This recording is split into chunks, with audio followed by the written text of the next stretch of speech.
اسی سورۃ النور کی 27، 28، 33 اور 61 کے تحت حضرت مولانا فارغ صاحب لکھتے ہیں، اس آیت میں دوسروں کے گھر جانے کے آداب بتائے گئے ہیں کہ آدمی کو چاہیے کہ کسی کے گھر میں داخلے کی اجازت اپنا نام بتا کر اس طرح حاصل کرے کہ صاحب خانہ کو معلوم ہو جائے کہ کون صاحب اندر آنا چاہتے ہیں، اور اجازت ملنے پر سلام کر کے داخل ہو۔ کسی کے گھر میں کوئی جواب دینے والا موجود نہ ہو تو پھر اس گھر میں داخل نہیں ہونا چاہیے۔ ہاں، اس گھر کا کوئی ذمہ دار یا ملازم یا گھر کے مالک کا کوئی جان پہچان والا یا رشتے ناتے والا یا حکومت وقت اجازت دے تو اور بات ہے۔ اسی طرح گھر میں کوئی موجود ہو اور یہ جواب ملے کہ ابھی آپ واپس جائیں، اس وقت ہم ملنا نہیں چاہتے، یا گھر کا مالک ملنا ہی نہ چاہتا ہو، یا اپنی کسی ضرورت میں مشغول ہو یا نہ ہو، باہر کے کسی آدمی کا حق نہیں کہ ایسے موقع پر ضد کرے یا زبردستی کسی کے گھر میں گھس جائے یا دھرنا دے کر بیٹھ جائے کہ ملاقات کر کے ہی جاؤں گا۔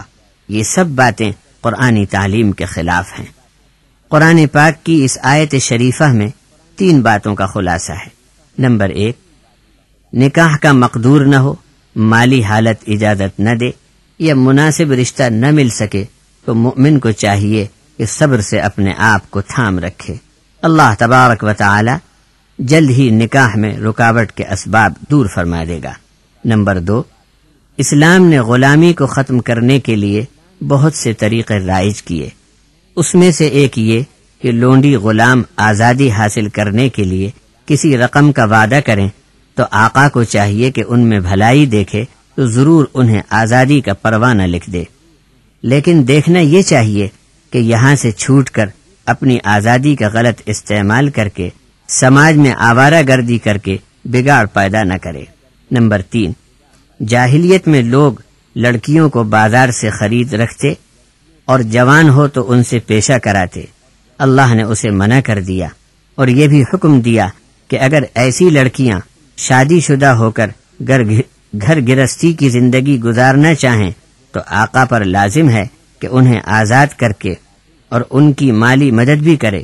لیکن جبر و ظلم سے جاہلیت کے زمانے میں جن لوگوں نے ایسی بے بس لڑکیوں سے برے کام لیے تھے تو اللہ تبارک و تعالی ان لڑکیوں کی بیچارگی کے سبب انہیں معاف کر دے گا، لیکن جن ظالموں نے جبر سے ان لڑکیوں سے یہ کام کرائے ان کو سزا ضرور ملے گی۔ جاہل لوگ بعض رشتوں ناتوں کے سبب اور سمدھیانے میں کھانا کھانے جانا منع بتاتے تھے۔ اللہ نے یہاں اس کا خلاصہ پوری وضاحت کے ساتھ بیان فرما دیا کہ مسلمان اپنے کسی دوسرے رشتے ناتے والے کے یہاں کھانا کھانے جائے تو منع نہیں، اور پھر غیر رشتے ناتے والے یا دوست بھی آپس میں ایک دوسرے کے یہاں دعوت میں جائیں، اس کی کھلی اجازت ہے۔ پھر اندھے، لنگڑے، لولے، مریض کو بھی کھانا کھانے کے لیے کسی کے گھر جانا منع نہیں۔ جاہل لوگ اسے اپنی شان کے خلاف سمجھتے ہیں کہ کوئی غریب آدمی یا اندھا، لنگڑا، روگی ان کے یہاں کھانا کھائے، اسے عیب جانتے ہیں۔ بعض نادان تو اب بھی ایسے ہیں کہ ہوٹل سرائے میں رہیں گے مگر اپنی بیٹی کے گھر یا فلاں رشتے ناتے کے سبب اپنے عزیز کے یہاں ملاقات کو تو جائیں گے لیکن کھانا نہیں کھائیں گے۔ حتیٰ کہ بعض بے سمجھ لوگ پانی پینا بھی درست نہیں جانتے۔ ایسی برادری کے قوانین اور بے رونق تہذیب کو یہاں منع فرما دیا اور کھانا کھانے کے لیے ایک دوسرے کے یہاں جانا پسند فرمایا اور اس کی اجازت دی۔ ساتھ میں یہ بھی فرما دیا کہ گھر اپنے ہوں یا دوسروں کے، سلام کا تحفہ ساتھ لے جاؤ، اور اپنے آپ کے لیے بھی ایک بہترین سلامتی کی دعا ہے جو دوسرا جواب میں سلام کی صورت میں پیش کرے گا۔ پھر گھر اپنے ہوں یا دوسروں کے بے دھڑک گھس جانا منع ہے۔ شریف آدمی کو چاہیے کہ سلام کر کے داخل ہو تاکہ گھر کے لوگ چوکنا ہوں کہ گھر میں کوئی آ رہا ہے۔ بے خبری میں گھس جانے سے عورتوں بچوں کو اچانک سٹ پٹا کر بھاگ دوڑ نہ کرنی پڑے، اس لیے بھی اس قاعدے پر عمل کرنا ضروری ہے۔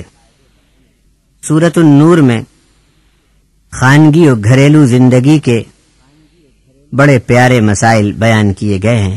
مگر ہمارے پاس ان کو معلوم کرنے کی فرصت کہاں ہے۔